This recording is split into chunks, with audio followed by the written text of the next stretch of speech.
का ये भौजी अरे बोलो कैसे फागुन के महीना कटता हो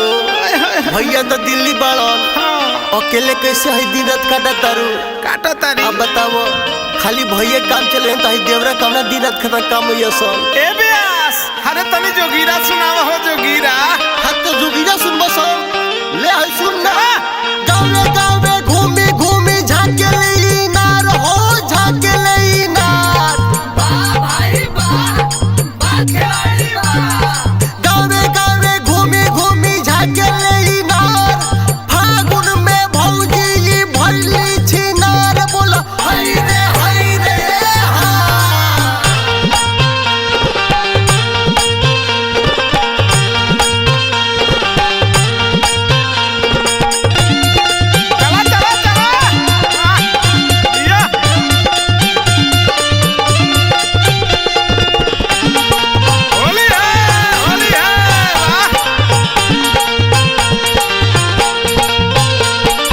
भैया गइले दिल्ली तोहर पलंग कैसे हिली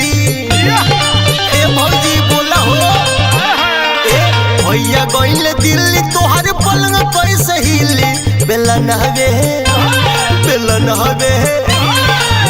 हवे से भौजी काम चलावाला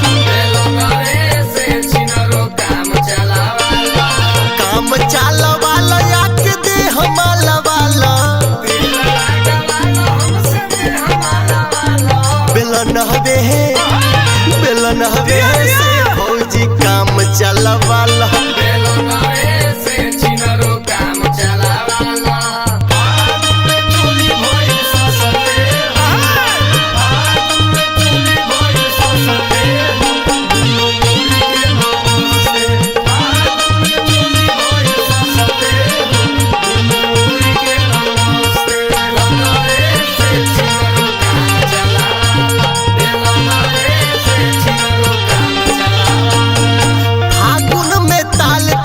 के हो बजाई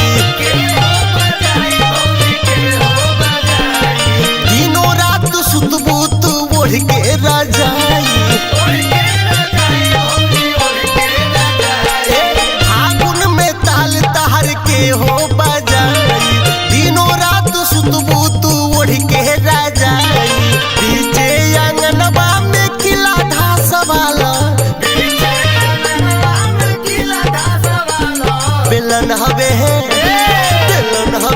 से भौजी काम चलावाला